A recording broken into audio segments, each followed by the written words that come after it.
with anyone. I could be with anyone. You're here with me. You're here with me. You could be around for You could be with anyone. I could be with anyone. You're here with me. You're here with me. Hey, what's going on, people? Welcome to the Tuesday night call-in show where we turn the mic over to you and let you give your thoughts on situations that we talk about. All right, guys, this is actually, I think, going to be an interesting show. We're not going to run it too late, but hey, what's going on, Rosamond Harris? We're not going to run too late, but I do want to kind of talk about a little bit of what kind of brought us together in the first place, which is Sister Wives. I have some, what I think are some interesting views on this upcoming season and where I think it's going to lead the series and what's going to happen. So before we get too far along, I'm going to play a little music. Then I'm going to come back. I'll be on screen. We're going to drop the call-in number, and we'll kick this bad boy off. All right, so let's get it. Could be watching chefs burn pots in the kitchen or influencers fake fights for attention. Drama queens with crowns, but no conviction. But now you're here, my addiction. Could've clicked that prank, that mukbang feast, or streams of gamers slaying beats. But you're here with me, not scrolling free, not lost in streams or reality. You're here with me where you wanna be, out the algorithm, just you and me. Could be watching cats knock glasses down, or a dude trying to stunt stressed as a clown. DIY hacks turn smiles to frowns, but you're vibing here, no fakes around sound.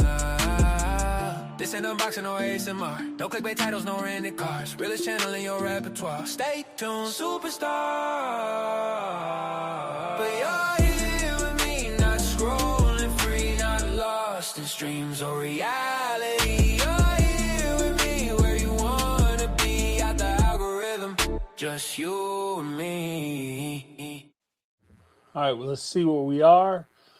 We'll give one more song, and then we'll kick it off. Glennon, what's going on? How you doing? All right. And then we're going to kick this bad boy off. Screw. Yeah. Yeah, hey. Yeah. Scrolling through the tube, all the thumbnails flash.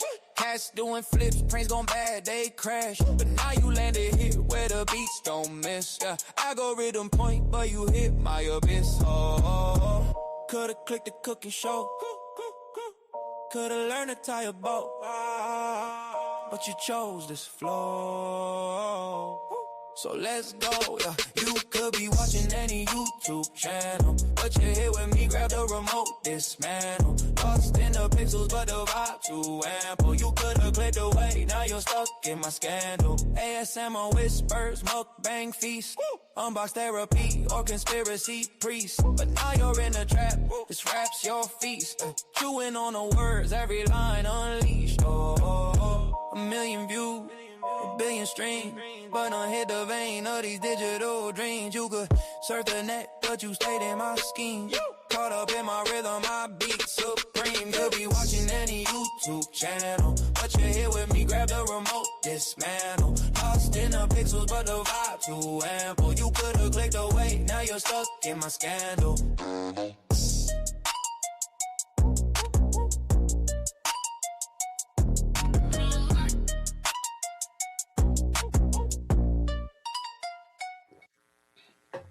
All right.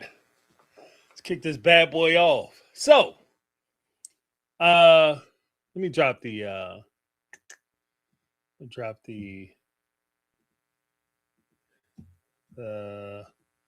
link.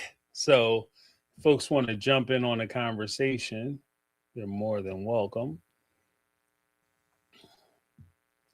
We're going to rock out tonight. We're going to rock out with our stocks out for about an hour or so. Here's the link. So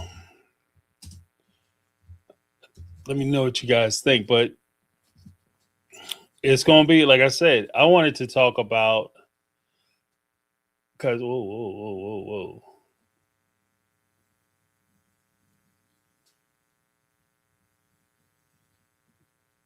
All right, that's weird. All right, I'm trying to pin it to the top. Drop the link in, but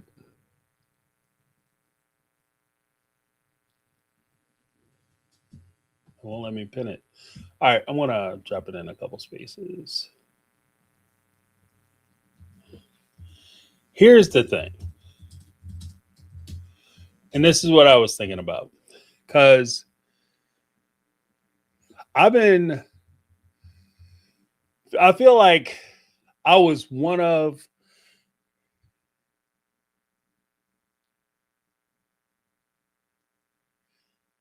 okay.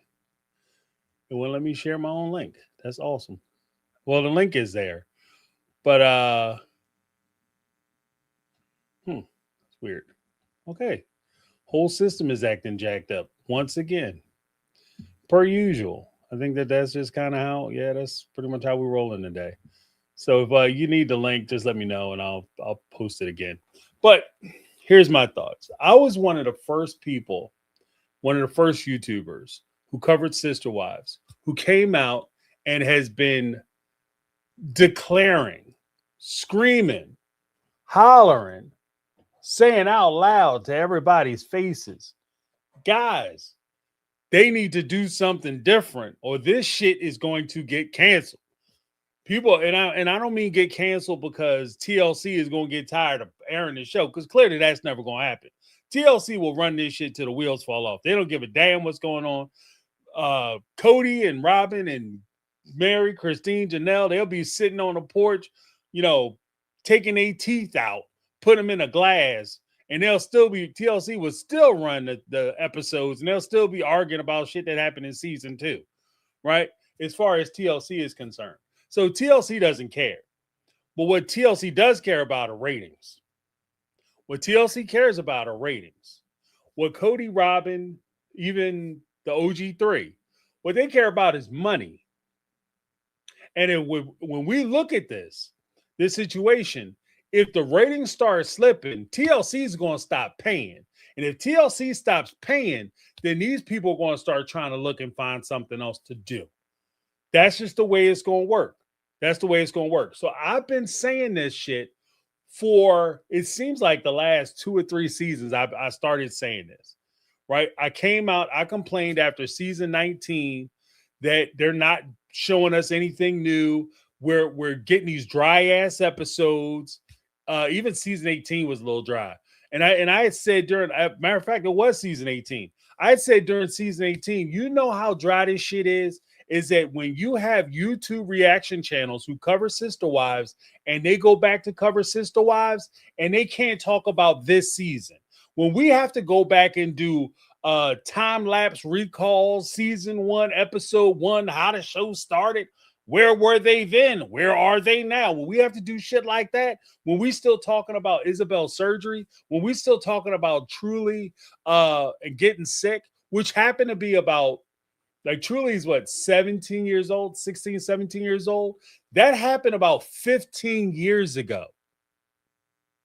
And we're still talking about YouTube reaction channels. We're still talking about it like the shit just happened. Right? They're doing videos like, let's go and do a deep dive on something that happened almost 2 decades ago. Your show is dying. You're not presenting anything new and interesting. Your content is dying. When you have to talk about things that we have talked about ad nauseum for years, and the only way we can garner any interest, the only way we can have any real conversations is to go back 4, 5, 6, 7, 8 episodes, or seasons rather, in order for us to be able to pull anything up. When you just get finished airing an event like a season, we should be engrossed in that season. Enough should have happened during the course of that season where we were able to have continual conversations about what was going on in that season. But we weren't able to. We weren't able to. And I knew, and at first I was like, well, maybe it's just me. Maybe I'm missing some stuff. Because, there's other channels and they doing real well. Maybe it's just me. But then I check out the other channels. And they're doing exactly what I'm saying, like what I predicted. All right, guys, season's over. Season 18's over. Season 19's over. Season 20's over. Let's get into the book. Let's do a book club on Becoming Sister Wives, the first book they wrote almost 20 years ago. When the first piece of propaganda they put out when they first started doing the show. Because that's what that was. It was propaganda. Let's do the interviews that they do where they kind of get up and they give us half-ass information.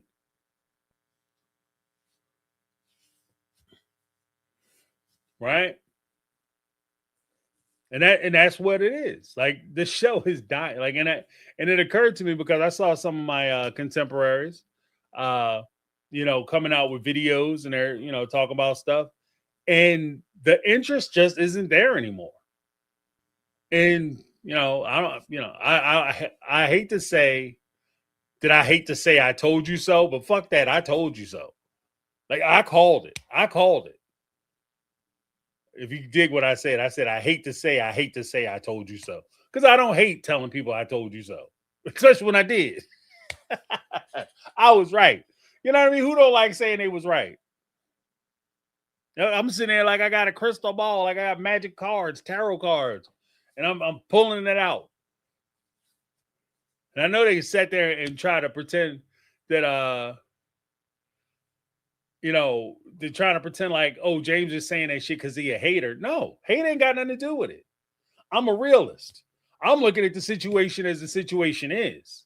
And I'm telling you, when I started saying what I was saying about the show, and I started making my predictions, and I started saying this stuff, even then, what I was saying was, I'm not just criticizing this show because I'm angry. I'm not criticizing this show because I want the show to fail. I'm not criticizing this show because I want the show off the air. I'm telling you what you guys need to do in order to fix this shit. Because if you don't fix it, nobody's going to watch this show. Nobody's going to watch this show. And then when they come out with the whole idea of like, you're going to do what? Basically lifestyles of the rich and famous. Like, that's your plan.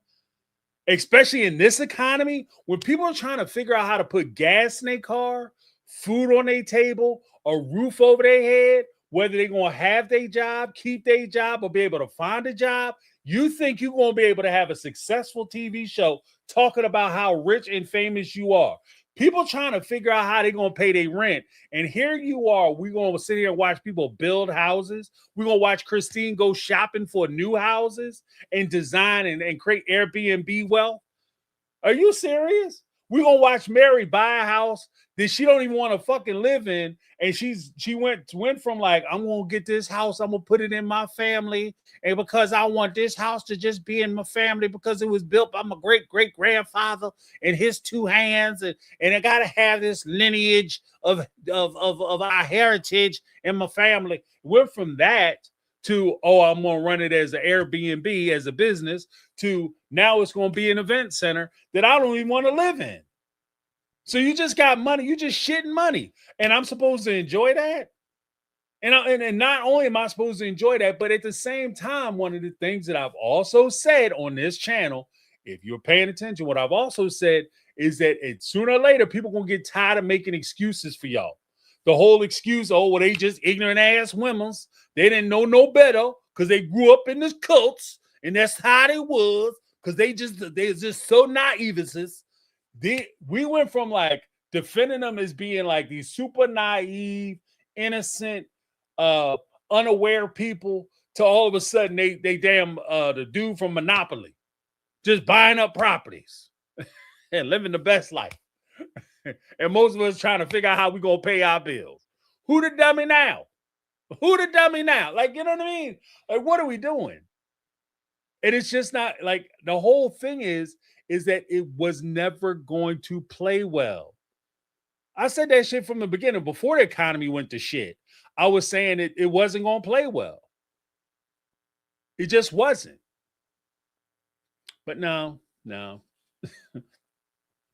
James, you don't know what you're saying. What's going on, Jody? Oh, happy birthday to TLCs. Happy birthday. Put some hearts in the chat for her.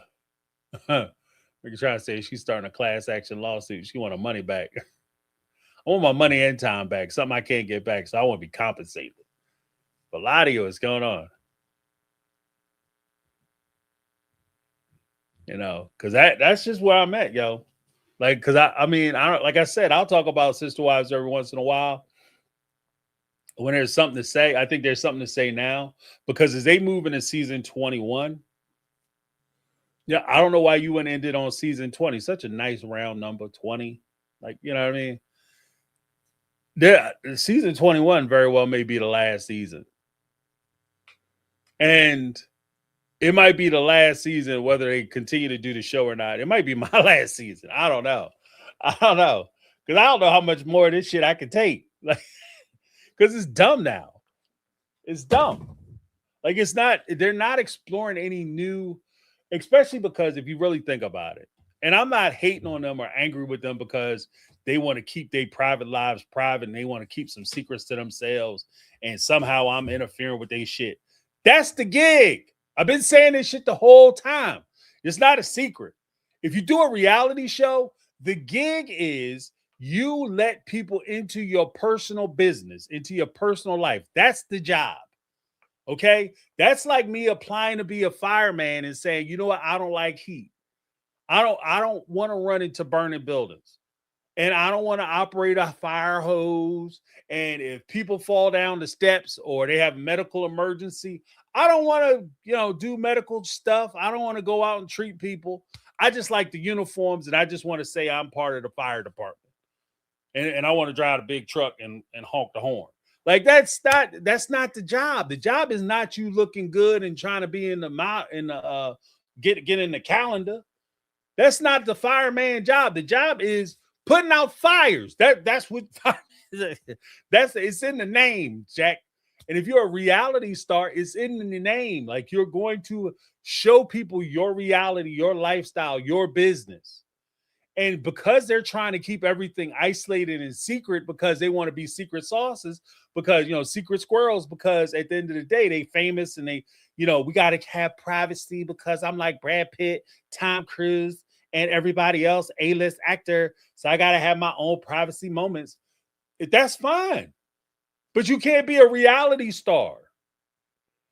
And I'm going to be very clear with my position. I think that there is a disservice with how we approach celebrities. What do you mean, James? I think that we do ourselves a disservice by how we approach celebrities. I think that when we started to over-involve ourselves in celebrities' personal lives, we actually damaged the brand of celebrity within our society. So, for instance, if Denzel Washington is having issues with his wife, or Tom Cruise, when he was getting married and he was getting divorced and everybody knew he was, married to, what's her name? She's actually pretty good looking too. His first wife with the red hair, and then divorced her. Then he married Katie Holmes. Then he divorced her. And, Nicole Kidman? Yeah, Nicole Kidman. When he was married to Nicole Kidman, then we found out about the problems in that relationship. And then we found out about the problems he was having with Katie Holmes. He was on Oprah's couch. I'm in love, acting like a lunatic, right? Us knowing about all his personal business didn't help him at all. It didn't help us at all. It didn't do anything for us. Why? Because I guess it was interesting to know, I guess. But at the end of the day, it doesn't enhance my enjoyment of his projects. Like, I didn't watch him get divorced from Nicole Kidman and say, oh shit, what's a Maverick from Top Gun doing with Nicole Kidman? It didn't enhance the story for me at all. Denzel Washington had problems with his wife. I'm not gonna watch Training Day. He's probably like that dude Lonzo from Training Day. That's why she had to, went off on him, etc., etc. Right? Or he's like the guy from the Great Debaters or the Titans. He's been in a lot of great movies. Sam Jackson, he'll cuss your ass out in a minute. He's probably terrible with his wife. Him and his wife have an extremely loving relationship. Been together forever. Right? Because their personal life has nothing to do with their professional life. Now, I say all that to say this. There is a distinct difference between celebrities who are people who are famous for portraying characters, providing a service, doing some kind of talent, having some kind of talent, which they bring, and it has nothing to do with their professional lives. That's their personal business. What they do in their house is their business, right? Versus somebody whose entire celebrity is based on, your popularity is based on people knowing about your personal life, like a reality star. Your job is me knowing about your life. When Tom Cruise is a great actor. And I think Tom Cruise is actually very underrated because Tom Cruise, he a lot of times it seems like he's playing the same type of character, but he brings a lot of energy to the characters. He has depth of character when he plays characters. Like you can see the different levels of what he's doing. Excellent actor. He's one of those guys who's so good at what he does, he makes it look easy, right? And it makes it look like, oh, it's effortless and he's just the same guy. But Tom Cruise is a great actor. I know Tom Cruise is a great actor from an example I will set. There was a movie called Tropic Thunder. Hilarious. The movie was hilarious, right?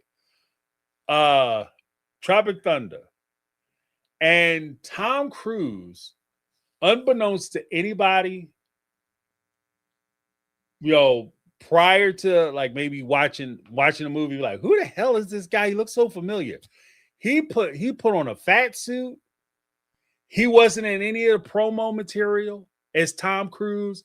They didn't say, they didn't sell the movie or market the movie saying, this movie's coming out and it's got Robert Downey Jr., the guy playing Iron Man in blackface, which was, has its own issues, but he actually did a really good job with it. I don't have no issues with Robert Downey Jr. and his portrayal because it was actually tied to a social commentary point. And Tom Cruise from like hits such as blah, blah, blah, blah, blah, blah, blah. They didn't do any of that. And when he played that character, I didn't know who he was. I was like, this dude is funny as shit. It's a great character. Who is this guy? And it turns out like, that's the voice and the way he's acted. Like there's something about him I'm familiar with, but I don't know who it is. And that's the job of an actor. That is the job of an actor. When he plays a role, you stop seeing the actor and you start to see the character that he plays. That's how people get the hardware. Like at the end of like Oscar season, that's how you get hardware. You stop seeing the actor and you start seeing the character. That's how I know Tom Cruise is a great actor. You know who's actually a really good actor? He doesn't really get enough credit. Sam Jackson, another great actor. Denzel Washington, fantastic actor. Denzel brings so much to the screen. Like I said, just like Tom Cruise, he does so much in a scene that you don't even realize how much the man is doing. It just looks so natural and incredible and so interesting. You just don't realize what he's doing. But that takes talent, right? It's not just that they go up and say a bunch of words and they say a script and it's like, whoa, let's write them a check. Find out who they getting divorced from or what's going on in their personal life. These guys bring a lot of talent to the thing. When you look at a reality show, when Tom Cruise gets finished playing Les Grossman from Tropic Thunder or Maverick from Top Gun or, a guy from Risky Business or, Show Me the Money, Jerry Maguire or whatever, right? Few Good Men. I want the truth. You can't handle the truth. When he gives those performances, and when he got done those performances, none of those movies got sequels. He went on to the next job. These reality stars, if Sister Wives ends tomorrow, what is Cody going to play? Who's Cody going to be? Cody Brown going to be Cody Brown. Christine going to be Christine. Mary going to be Mary. Janelle going to be Janelle. Robin going to be Robin. I know I'm forgetting somebody, but that's just the way it works, right? Because you're a reality star. You're playing you. And you're not even really playing you. You're kind of playing like a shallow version of you. So it's not even really deep. Half the time the conversations are kind of whack and don't make any sense. Oh, yeah. Another great actor. Negligent with the $2 super cheat. Said Robin Williams. Nobody can top Robin Williams and What Dreams May Come. Robin Williams was one of the first comedic actors, actually a comic / comedic actors who really opened a lot of doors. Like, he doesn't get enough credit for a lot of the doors that he opened with regard to comedic actors being taken seriously in a realm of like when they pursue thespian roles, like actual deep thespian roles, like dramatic acting. Because you could look at like What Dreams May Come, excellent movie. I actually own that movie. Good Will Hunting, where he won an Oscar. You know, got some hardware for that movie for Best Supporting Actor that year. He made the movie. Robin Williams, without Robin Williams, Good Will Hunting, we would have no Ben Affleck or Matt Damon because he was that good in that movie. You know, you don't have to headline a movie. Even like I talk about like Anthony Hopkins and Silence of the Lambs. You don't have to headline a movie to make the movie. Hannibal Lecter in Silence of the Lambs was on screen for a grand total of, I think, 7 minutes total in an hour and a half movie. But if you talk to an average person who watched Silence of the Lambs, they would think that Anthony Hopkins was in there for at least 45 minutes because his scenes were so good with Robin Williams, like Dead Poet Society, What Dreams May Come, Good Will Hunting. Like, you could go down a list of like just roles that he played. Good Morning Vietnam. Like, Robin Williams was deep. Like, that brother was deep. But he was actually is a sad loss, and even to give a little nod to Carmel Cuties, who talks about like making sure you check on your strong friends and people you think are okay. Robin was a guy who was suffering. And as much as he went out of his way to make sure that people laughed and they were always up and happy, the reality of it is that he was fighting demons, you know? He was fighting demons, and then one day his demons won, unfortunately. But he's also a fantastic actor. Fantastic actor. I wish I had that much talent. Like, he is so good. He is so good. But let me give Nick a little something.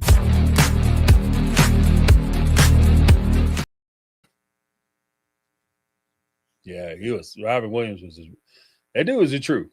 He was the truth. Yeah, Robert De Niro, another good one. Robert, yeah.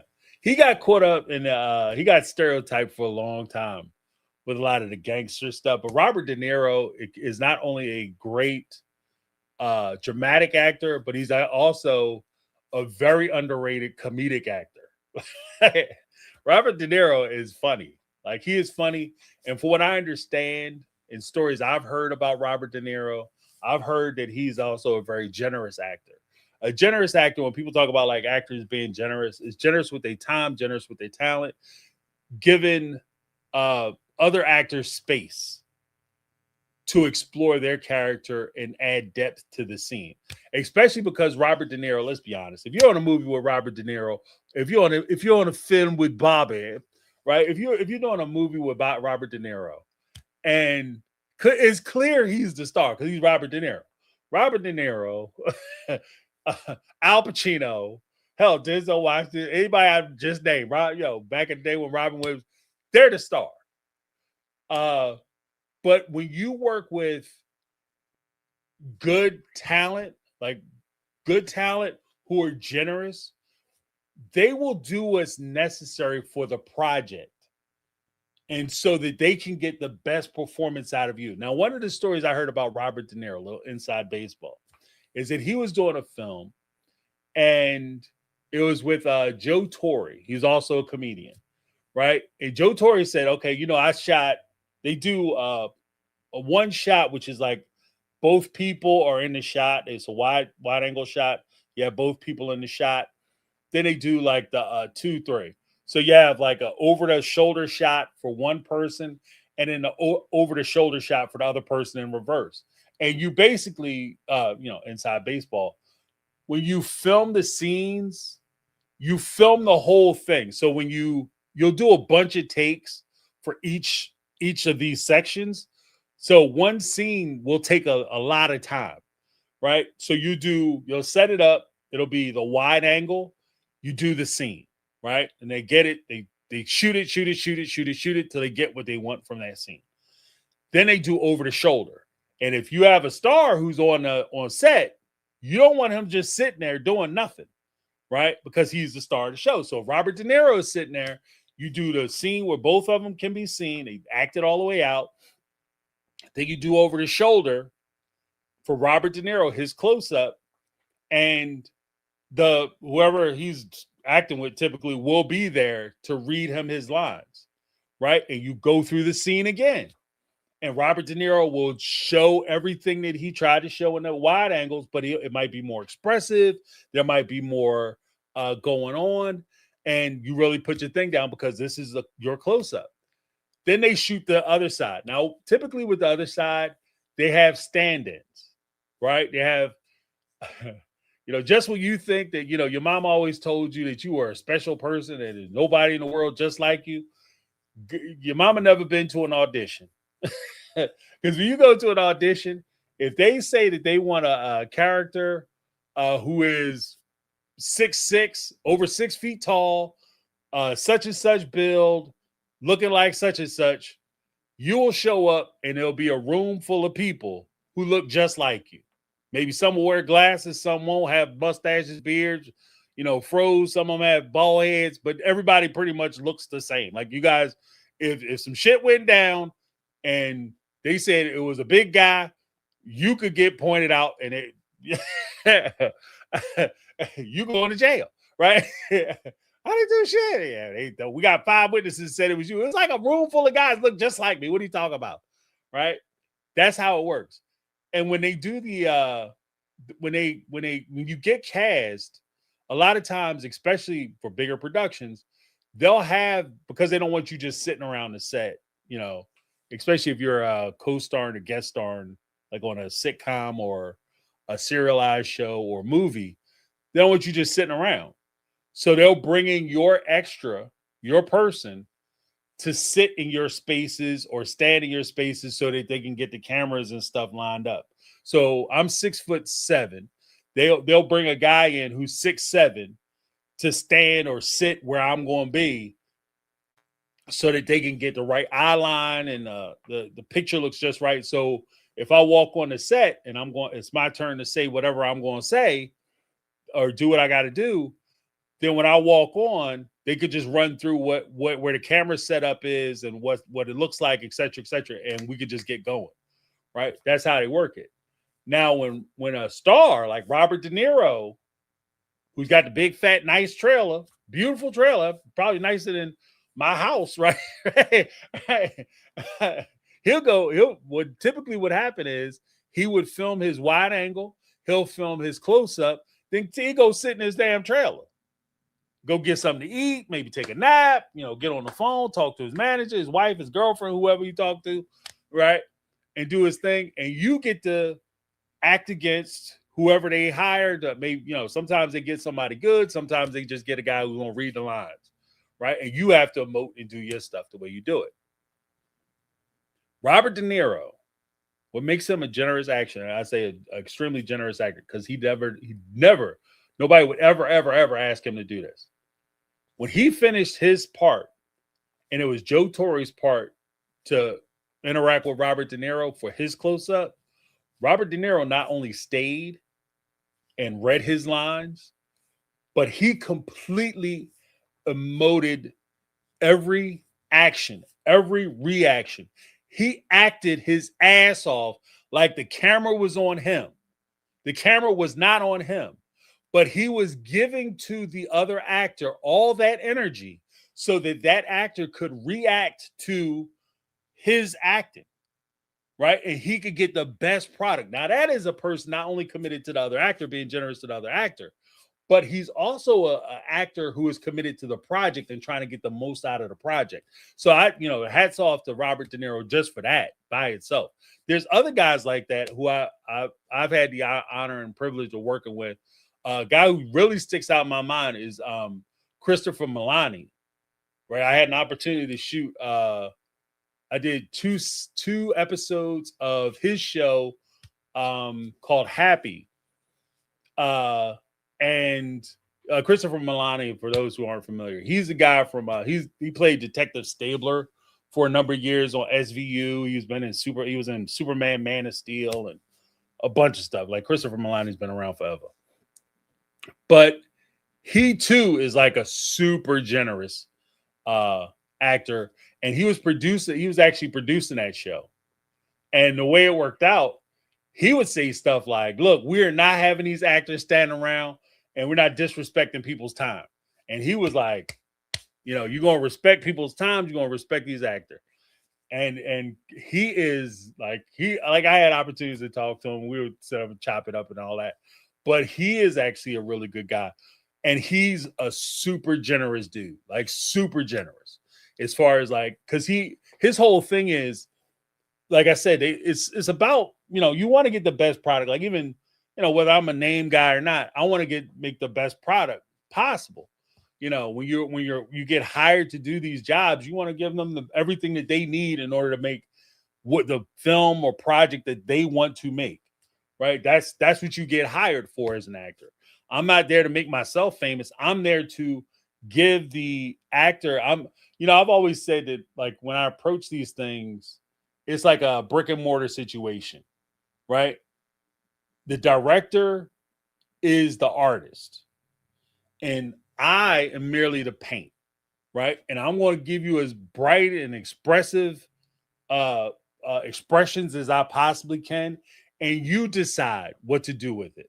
So I'm going to give you everything I can, and I'm going to ask you, like, is this what you want? Is this how you want it? Do you want me to go more or less? Because I want you to get everything you can get. And so when you go into the editing suite, you have all the material you need in order for you to make the project that you want to make.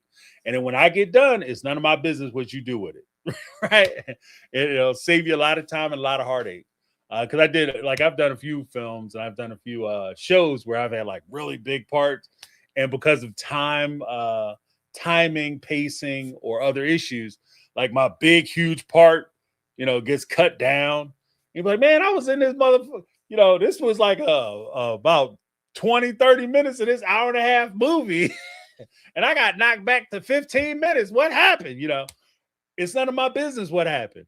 It's because I gave to them what they needed from me, and they took what they needed, and that's it. That's none of my business. But you want to get the best product possible. And Christopher Milani is one of those guys. He wants to get the best product possible. But in addition to that, he also wants the people that he works with to have the freedom to be able to express themselves, bring ideas. Because I remember when we were shooting our scenes, like that. For those who don't know, the film the show that I did with him was like hyper violent. Like, it was crazy violent. And I was supposed to do one thing.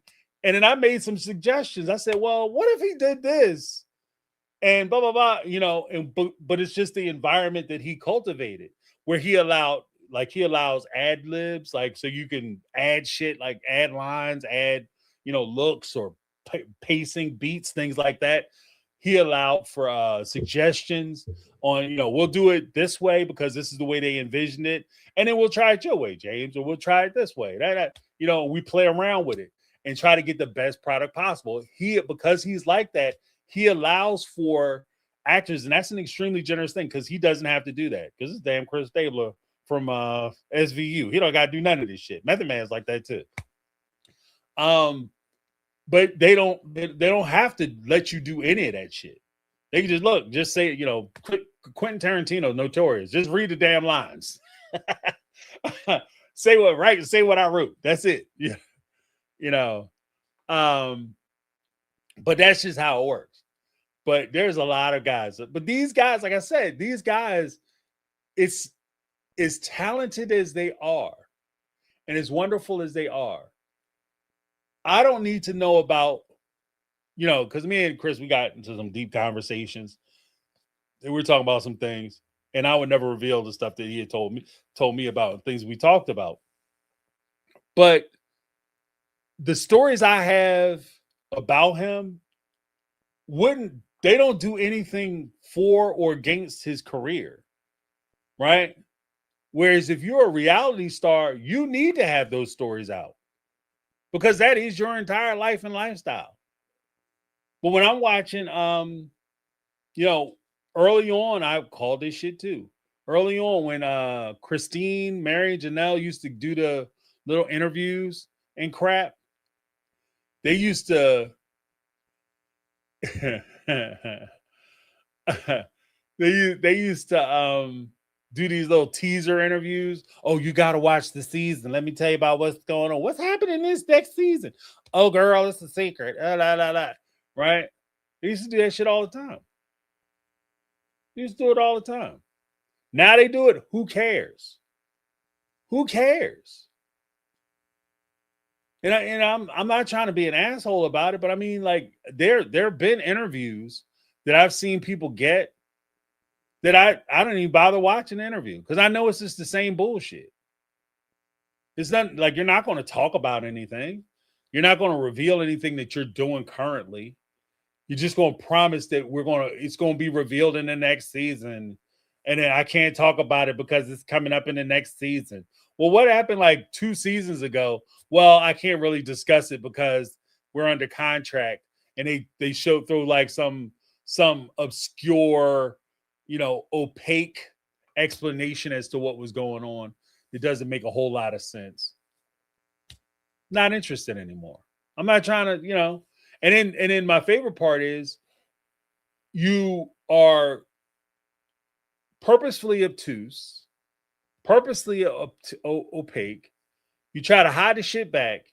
Then you get mad at the YouTubers and reaction channels for trying to decipher what the hell you said when you had every opportunity to clear the record and say it the way you wanted to say it. But then you mad at us because we didn't say the shit the way y'all just guessing wrong. Y'all don't have no idea what you're talking about. We said for years. We said for years that Cody don't want to be with Mary. Mary said for years we didn't know what we was talking about. Who the dummy now? Who the dummy now? And then you get, like we said for years, Mary's being mistreated. Mary will come out, and I've heard Mary out of her mouth say that people have come up to her, criticize Cody, criticize Robin, say that they support Mary, and Mary out of her own mouth says she would turn around to those fans of hers and say, you need to mind your own business because you don't know what's going on. And then this, last 2 seasons, now all of a sudden Cody's a chump and Robin can't be trusted because, like the fans were saying before,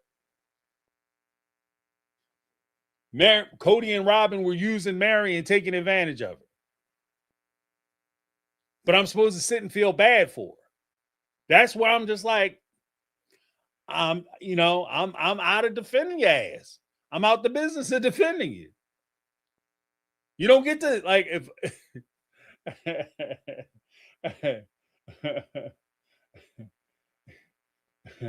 you see somebody get mistreated, be like, leave them the hell alone. And they turn around and be like, mind your own damn business. You right. I need to mind my own damn business.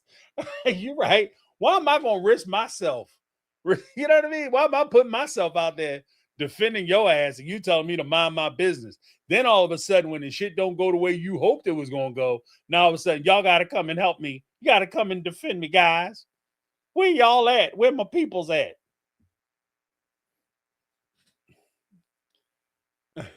You know what I mean? Oh. I'm just saying, like, like, I'll ride, like, and that's the thing. Like, what people don't know, like, I like how a long time people used to say, oh, Mary's just super loyal.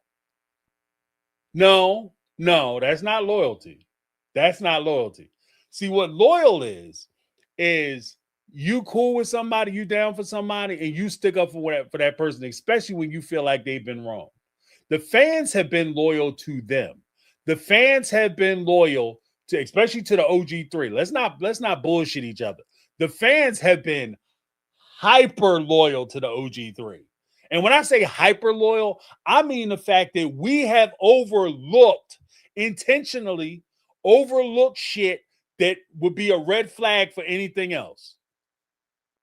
We don't talk about it. We don't mention it. We pretend like we, turn a blind eye to it and pretend like shit is all copacetic because we're trying to defend them, protect them, and support them and encourage them to do the right thing as far as themselves and their kids are concerned. We've been crazy loyal to them. My question is, have they been loyal to the fan base? Have they been loyal to us? Because when we sit here and talk shit about Cody and Robin and how they mistreating these women and how they need to give them their money back, these women go back and tell us that we don't know what the fuck we talking about. We need to mind our own business, and Cody and Robin ain't that bad. Then what the hell am I doing? Y'all know them better than I know them. You know your situation better than I know your situation. So if you're telling me, and this is where I'm at, and this is what I was saying last season when Cody's a good guy. He's a good man. He was a good father. When you were saying all that shit, don't come back a year later and talk about y'all need to be on my side, rally around me because he's such a shit father, and we all need to get together and prove that he's a crap dad. You already said that he's a great dad, and we got it wrong. You can't walk on both sides of the damn street. Call it for what it is. And don't give me that. And before somebody come at me with the stuff about they just brainwashed. These women are no longer brainwashed. I refuse to believe that bullshit. They're not brainwashed. They're not being deprogrammed. They're doing well financially. They're okay. They might be digmatized. Maybe they missed that regular, ground and pound, but they are not sitting there. They're not sitting there chasing after Cody because of religious reasons and because they trying to get in the Mormon heaven, AUB heaven. That's not a thing. None of them practice that stuff anymore. So I'm going to take a step to the left, and you can miss me with all that bullshit, right? If they were still part of the church and they were still up in it, then I'd be okay, James, you got to take it easy, bro. You got to pull up off the gas, tap them brakes, playboy. You're going too far. But they're not even trying to get back in the church. They're not trying to be affiliated. They talking shit about this occult. They talking about how terrible polygamy is, blah, blah, blah, blah, blah. They're not trying to be back in that. The only thing they trying to be back in is Cody's pants. Just saying.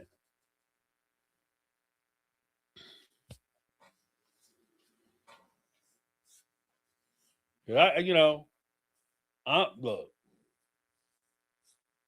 like I said, I've had those conversations because the second I came out and I said something about the whole thing with Janelle and that backdoor deal shit, motherfuckers was losing their mind. Pardon my French.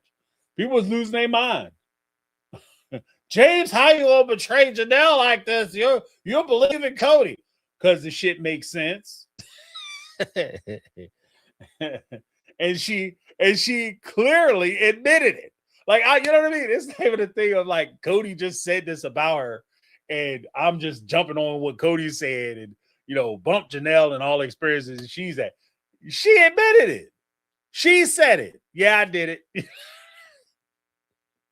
And then as soon as I pointed out, all of a sudden, you're not loyal, James. I am loyal. I'm loyal to the truth. That's what I'm loyal to.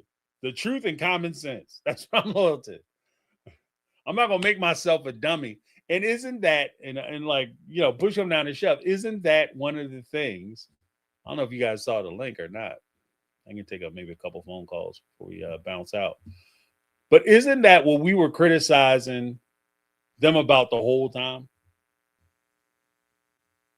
Y'all so loyal to Cody and Robin, loyal to your way of life, loyal to your church obligation, that you are ignoring common damn sense and the truth. Isn't that the major criticism that we all had for the OG3 this whole time? if I'm not mistaken. Right? Isn't that the major criticism? I mean, correct me if I'm wrong. Like, they need to pay attention. Cody coming in to have you give him a check, write a check, so he could buy himself and his wife a house, and y'all sitting there renting shit. And oh, they just loyal. No. You got to start being loyal to the truth. You got to start recognizing what's going on. Or you will get played. Like, you going to get played. And then after you get played, your friends try to warn you, the fans try to warn you. You tell everybody they don't know what they talking about. You grown, you do what you want to do. Well, pull up your big boy panties. You're going to have to deal with the problems the way grown people do. You make a mistake, you got to deal with the consequences. You make a choice, you got to deal with the consequences. Right? I can't sugarcoat it. I can't make it better for you. I can't make excuses. I refuse to change laws so that we could protect people who sat there and said they didn't need our protection. And not only did they say they didn't need our protection, they scoffed at the very idea that they need protection from us. You don't know what you're talking about. I'm grown. I get to do whatever I want. I should be able to have the freedom to make whatever choices I want to be able to make and be with who I want to be the way I want to be with them. Okay, cool. Do that shit. Then all of a sudden you do exactly what you wanted to do. You get exactly what you said you wanted. Then all of a sudden, when the shit turned out exactly like everybody said it was going to turn out, now all of a sudden it's, guys, we got to create laws to try to protect people. What are we talking about? They do have laws to protect people. That's why polygamy is illegal. We're going to bring Darlene Hall up. What's going on, Darlene? How you doing? James, this is where you and I are 100% twins. You took the words out of my mouth, truth and common sense. I need it. I expect it. I assume everybody's got it, and then I end up disappointed. They ain't got it. I just can't. I can't. And I don't do fake. I don't mess with fake people. I don't deal with it. And I won't even speak to you. Like, I'm not even, I'll be civil. I don't want to start a brawl, but I ain't gonna talk to you. Mm-hmm. But yeah, you took the words right out of my mouth. The minute we realized that they was faking us out, lying to us, taking advantage of us, and Philo have the audacity to raise their premium, woo! We was on our way out anyway. And Discovery played us a year ago, and we couldn't get the show at midnight. We used to get it the day before everyone else did, like before it came out or whatever, that morning of, not wait till 10 p.m. when it actually aired on Discovery on a cheap price. Oh my God, they shut it down. Then it would start showing up after midnight the next day.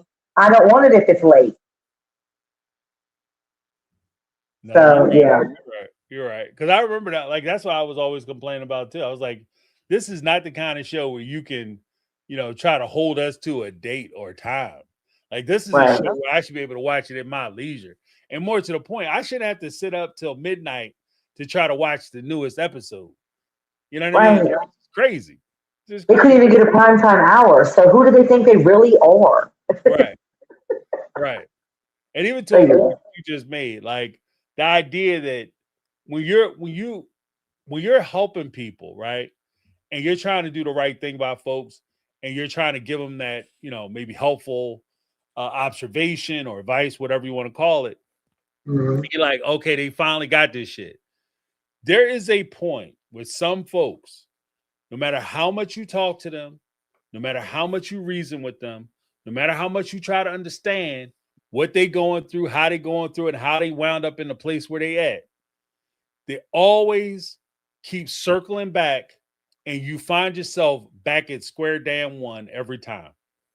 And there is a point where I think that, and I struggle with this. I personally have struggled with this in the past, where I would allow people's problems to keep pulling me back in. Yeah. And there has to be a cutoff. And this is just my observation. Take it or leave it. Pick it up, put it down. 100. We are like twins tonight. We are twins. You have to be able to create your own lines to where you don't allow yourself to get pulled into other people's nonsense. Because they'll pull you into their bullshit, and you'll be so busy worried about their stuff, you will find that there are times when you're more worried about their shit than they Uh-huh. worried about their shit. You Yes. think about their stuff more than they thinking about their stuff and Let how you alone your own stuff. what they need to do and oh my gosh, what if this happens? You know what I mean? And Yeah. it will drag you to the bowels of hell. And there's nothing you can do about it because it's not one, it's not you. Two, you don't have no decision-making skills. You don't have no decision-making abilities. Yeah. Because if it was up to you, the shit would be over already. Right. Okay. I have one instance different than Sister Wives where that is the factor. I'm now like, don't bring it to me because you ain't gonna like my opinion. It ain't changed yet. You ain't gonna like it. I still feel the same way I felt that I just chose to be quiet and not bring it up anymore. It still bothers me though, but not as much. But yeah, I've just decided to let it go for now. But don't let them go down. I'm bringing it all up. Yeah, I mean, But no, yeah.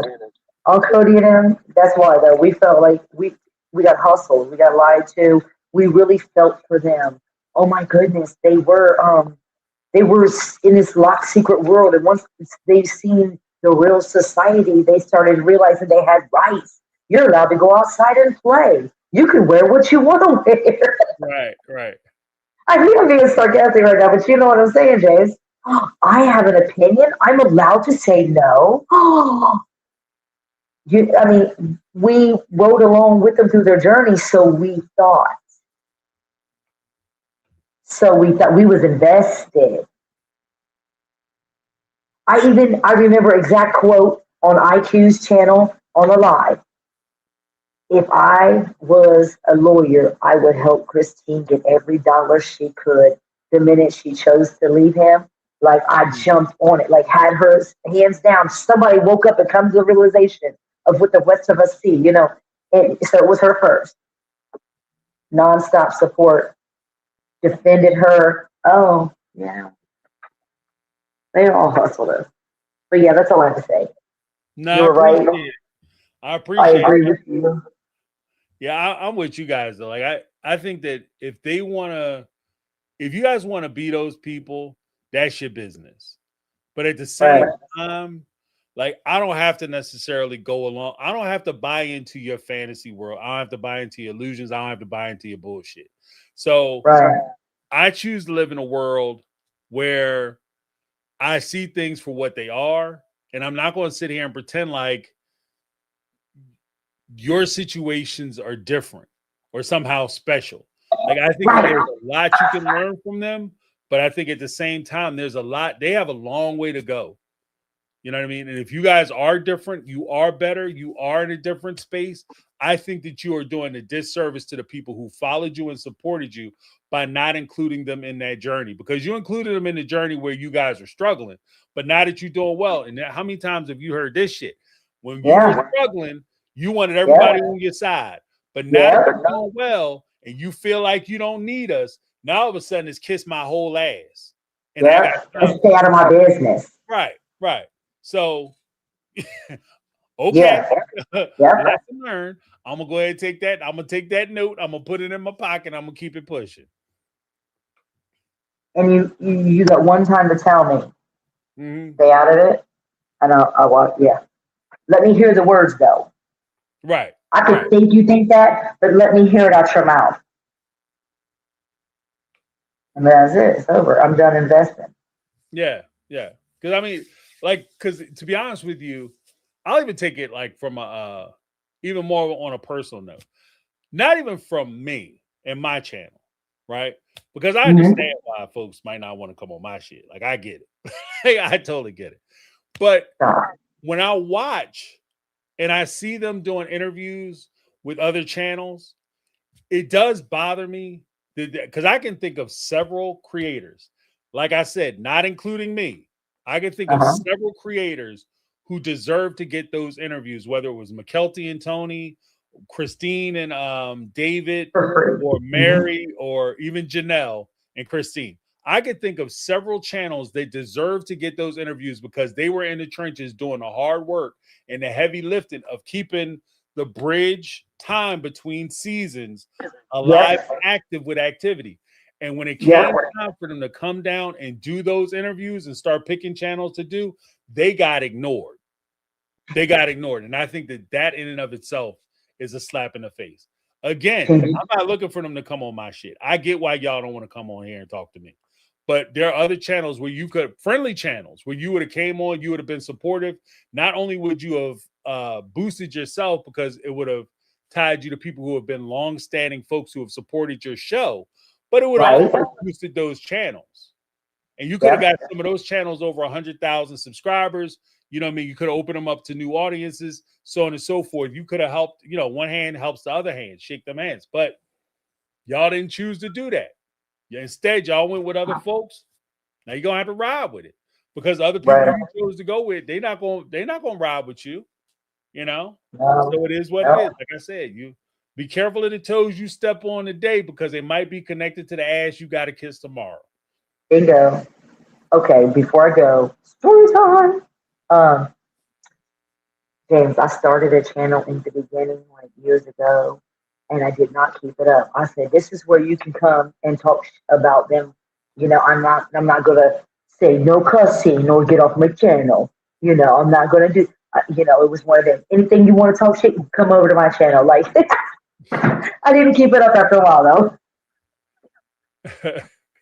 And it like probably 5 to 20 people ever enjoyed it. But that was it. But because I never kept it up. I mean, like 20 days in, I'm done. Of me running it. Like, Right. but I could follow, and I found IQ, and I've been with her for years. You know what I'm saying? I didn't know about these other people that, what is it called? Let alone the reality squad, let alone senior perspective. I don't even know how many people have been out, let alone 444 notes to self. Like, I don't know. I found IQ first. Right. I mean, IQ is like I wish IQ was back. I hope I she's know she was the first and only until you to let us call, and you would talk back and forth with us and interact. Because you know who with the little ball. It's all her talking. You can't get a word. There's nothing. It's all her. She don't want ever any feedback. You know what I'm trying to say? You guys are interactive with us. We get what we're paying for. We love that and appreciate that. You see what I'm saying? Yeah, IQ is actually one of the channels that I'm thinking about. When I say that there are channels that are more deserving of interviews, IQ is one of those channels for sure. Okay. For sure. They should have been called. They should have been beating down IQ's door to get put on. But like I said, like so, and I'm not even advocating for myself. I'll state this again. I'm not advocating for myself. I'm saying channels like IQ's channel. I can think of several other people, but IQ for sure. They should have been beating down her door to try to get on her channel to do interviews with her. Because she is knowledgeable about the subject matter. She has relevant questions. She has personality. So it would have been entertaining and it would have been informative. And it would have been I think it would have been a better interview overall. I just generally think it would have been a better interview overall. It would have been more interactive. She would because of the way she does her show, she would have more tie-in with the audience. So there would have been more audience interaction. It just would have been successful. But that's not what y'all chose to do. So right. Kind of like a journalistic way she would tell the story. She would do a deep dive and on all the stars. So we was used to her doing pop culture of all the stars, from Britney to Sean Carter to everybody. You know what I mean? Right. So So then the sister was she's super talented. She's very talented. So I like IQ. I like IQ a lot. Like I said, I hope that I know like YouTube is a little funny. I get it, ebbs and flows and all that good stuff. It's just the only thing I hope that she's doing well. If some things are going on, I hope they resolve in the best way possible for her, and she finds success in whatever she does. Because like I said, she's very talented when it comes to a lot of this stuff. Yeah. But you guys were the first. Well, she was first that I know of to be interactive, and then you were second. But that's all I want to say. No, I appreciate that. I appreciate that. Thanks for calling in, Darlene. I appreciate you. I'll be listening. Hang up on me. Have a good one. Yeah, but I agree with Darlene. Like IQ Live, that would have been I think that would have been an awesome interview with Christine David or, even McKelty and Tony, Christine, Janelle, Mary, and Jen, all the above. So, but y'all want to just do whatever,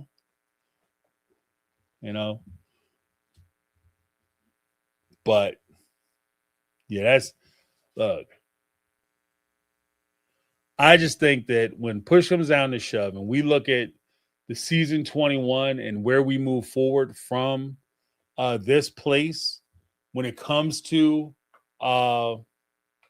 Sister Wives, like if this was, if we were in a hospital and I was wearing a doctor's coat, I'd have to come out and with the long face and the clipboard and be like, this shit don't look good. I mean, you might have to cancel Christmas.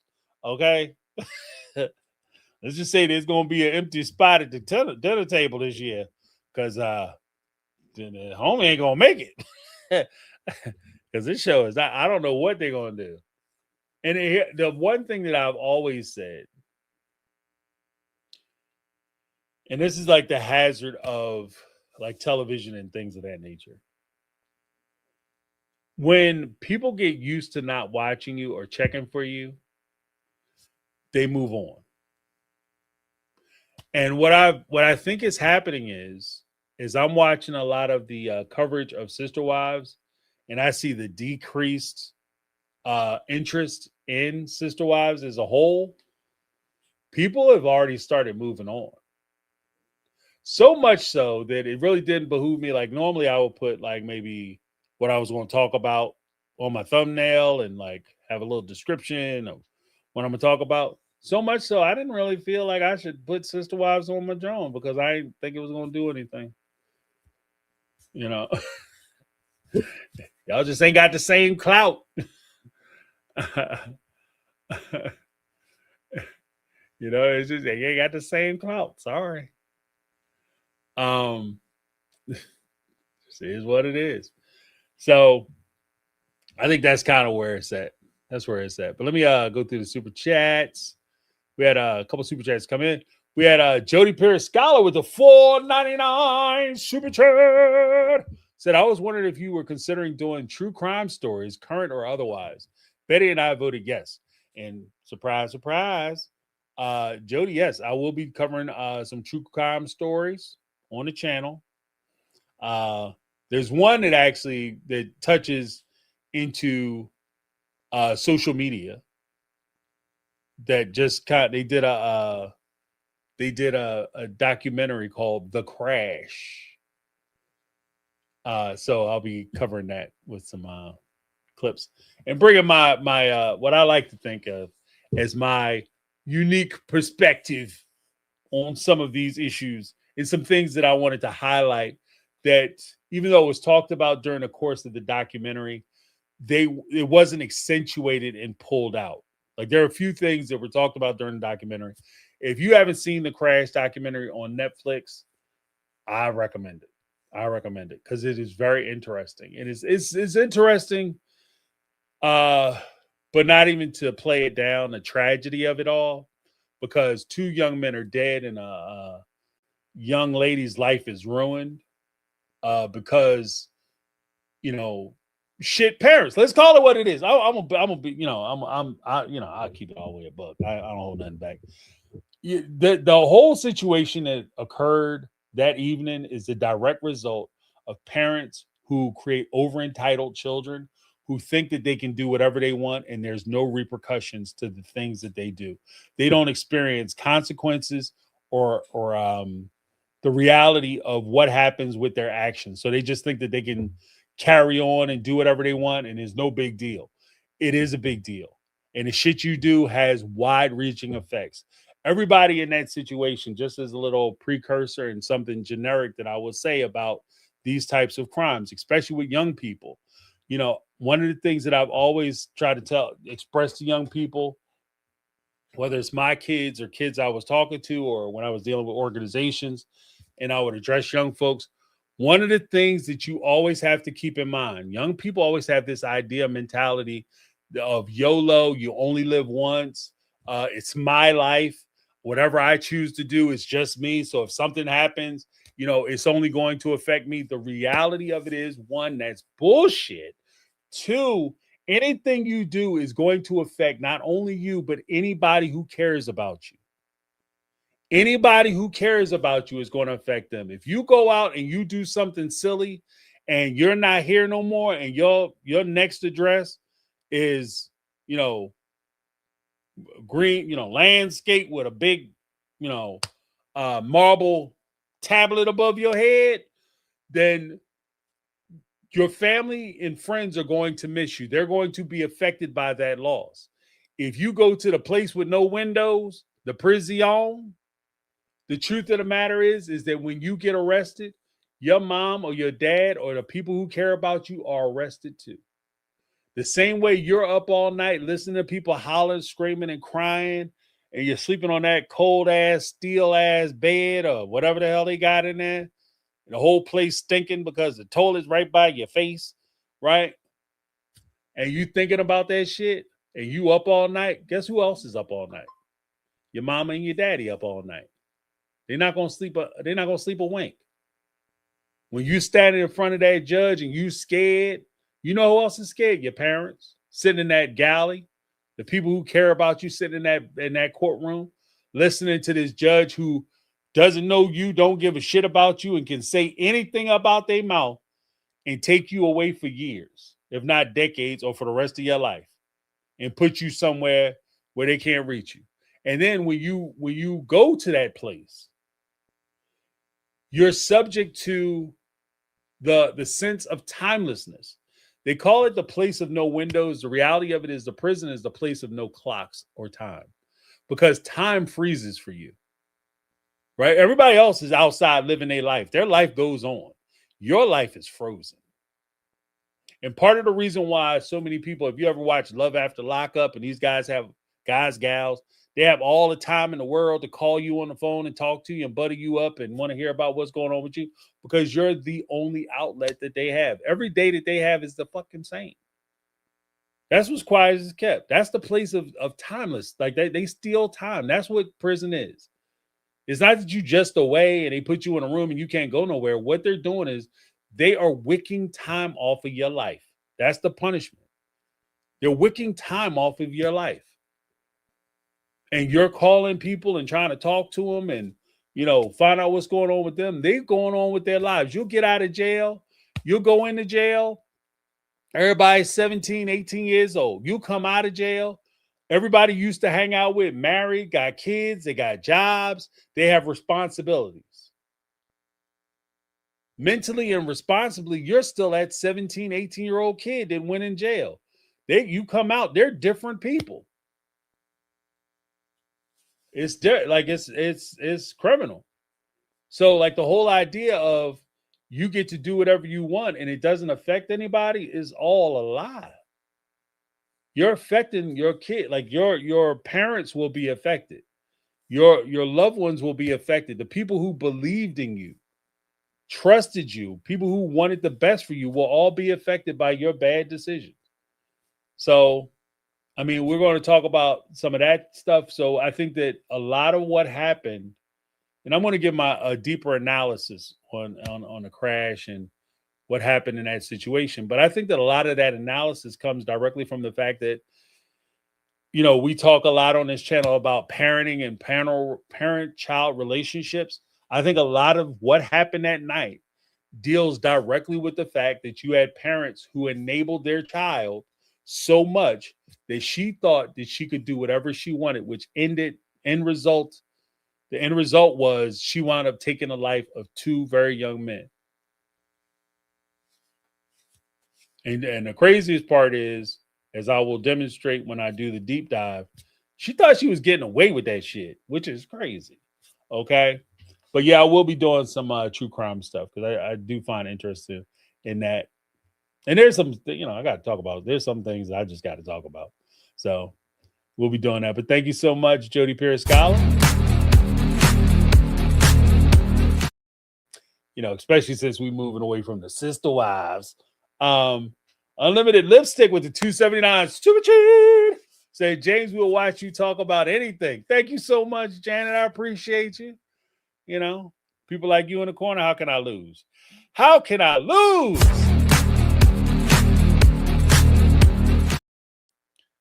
All right. Before I get to that, let me just do the hearts in the chat real quick. Here we go. Because my system is jacked up. I'm gonna have to. I think I'm at a point now where I'm gonna have to just take everything apart. I'm gonna take everything apart and just put it all back together again, so I can work the bugs out. Because it's not being fun. It's not being fun anymore. I don't even know if it's my system, but we're gonna work it out. All right, but I want to put Hearts in the Chat. Hearts in the Chat is a program that I started where we try to support each other for people who are going through changes, whether life changes, because all changes is scary, whether good, bad, and different. Changing jobs, changing, apartment locations, moving can all be scary. So we're going to support each other, especially in these turbulent times, like I said, where money is getting a little tight. Gas prices high as hell, groceries high as hell, rent always been high as hell, but apparently they lost their mind. I'm also going to be talking about like the whole car stuff, like the fact that they're asking like for new cars. These dealerships are getting comfortable. Dealers and manufacturers are getting comfortable asking for $100,000 for a car, like for a damn pickup truck. They want $100,000 for what? What are we doing? What are we doing? One of the big problems I have with like inflation prices going up and different grocery prices and things of that nature is that when prices go up, they very rarely, if ever, go down. And they never go down to where they were before they went up. So, like you look at like McDonald's, but there was a time you go to McDonald's, you go order a number one, which I think is the Big Mac meal. I want to say it's Big Mac or maybe the quarter pound or whatever. You get a Big Mac meal, you pay like $2-3 for the sandwich, the drink, and the fries. $3-4. Now that shit is almost $17, $15 for a sandwich. For a sandwich, fries, and a drink. And it's not even good. Like, it's not even a good hamburger. It's not Five Guys or Shake Shack. This is McDonald's. Like, what are we doing? And the prices aren't going down, right? So I wanted to talk and address some of that stuff too. So we'll be doing a lot of different things. But as people are starting to struggle with ththese kind of things, I just want to give support. So let's put some hearts in the chat for those individuals. And specifically, we want to put hearts in the chat for some people who have reached out to us and said, this is what's going on with me. And, I like some prayers shot up or good vibes sent out to the universe, however you get down. So I want to send hearts in the chat out to Negla 3, Brittany Not Brittany, Jody Periscala, Carmel Cuties, Megatron, Miss Betty, Kathy Ferran, Allison Gaines, Marlo Peterson, and team, Ty, Lit Mom, Susie Q.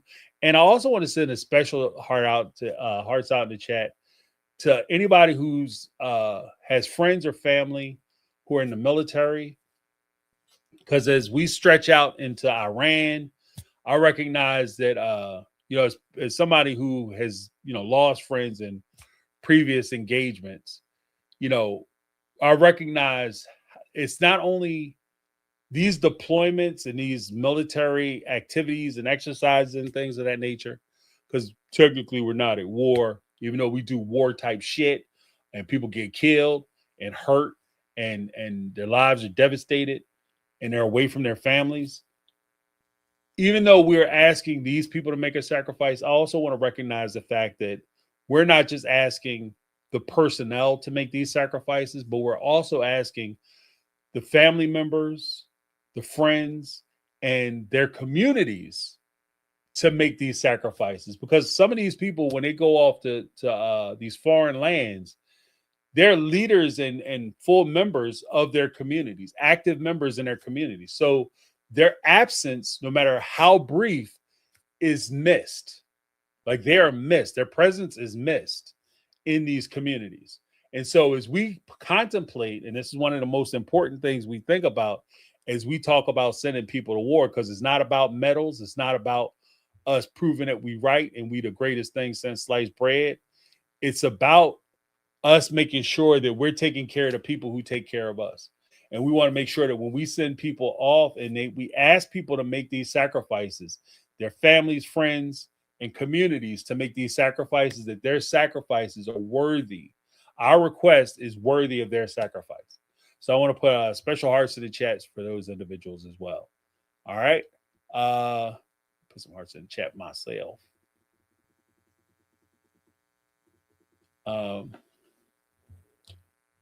Yay, Kathy Ferrand in the house.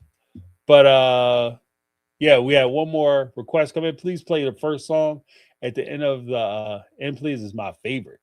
All right, I'll play that now and then we'll close it out for the evening. Yeah. Script. Yeah. Yeah. Hey. Yeah. Scrolling through the tube, all the thumbnails flash.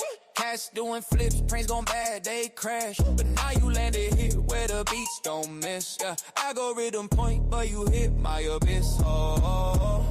Could've clicked the cooking show. Could've learned to tie a boat.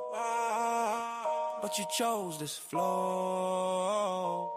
So let's go, yeah. You could be watching any YouTube channel, but you're here with me, grab the remote, dismantle. Lost in the pixels, but the vibe too ample. You could've clicked away, now you're stuck in my scandal. ASMR whispers, mukbang feast, unbox therapy or conspiracy priest. But now you're in a trap, this rap's your feast.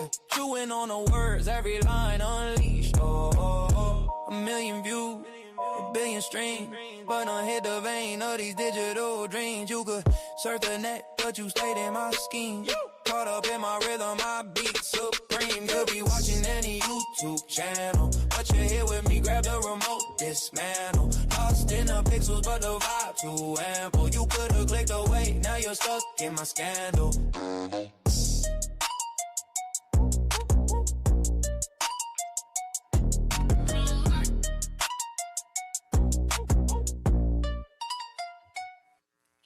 All right. Thank you guys so much for hanging out with me. That's my take. I'm James, and this has been my take on reality. Make sure you stay tuned. Make sure you hit those bells for notification. I don't know. You got to check to make sure that you're still subscribed and all that good stuff, because YouTube will disconnect you and they will unsubscribe you and they will take your bell off, your notification bell off. So just make sure you check to make sure that you know when we upload and all that good stuff. I'm going to have some good content coming out shortly. So keep your eyes open, keep your eyes peeled, because we're doing some bigger things moving into the next year, especially as we move into the sister wife territory, which I think starts in August. And we'll see whether we're covering it or not. If it looks interesting, yes. If not, if it's going to be the bullshit, probably not. But we're definitely going to be doing some interesting things, I think, moving forward as a channel. So make sure you stay hip, stay up, and stay ready. That's my take. I'm James, and this has been my take on reality. And I'm out. Have a great night.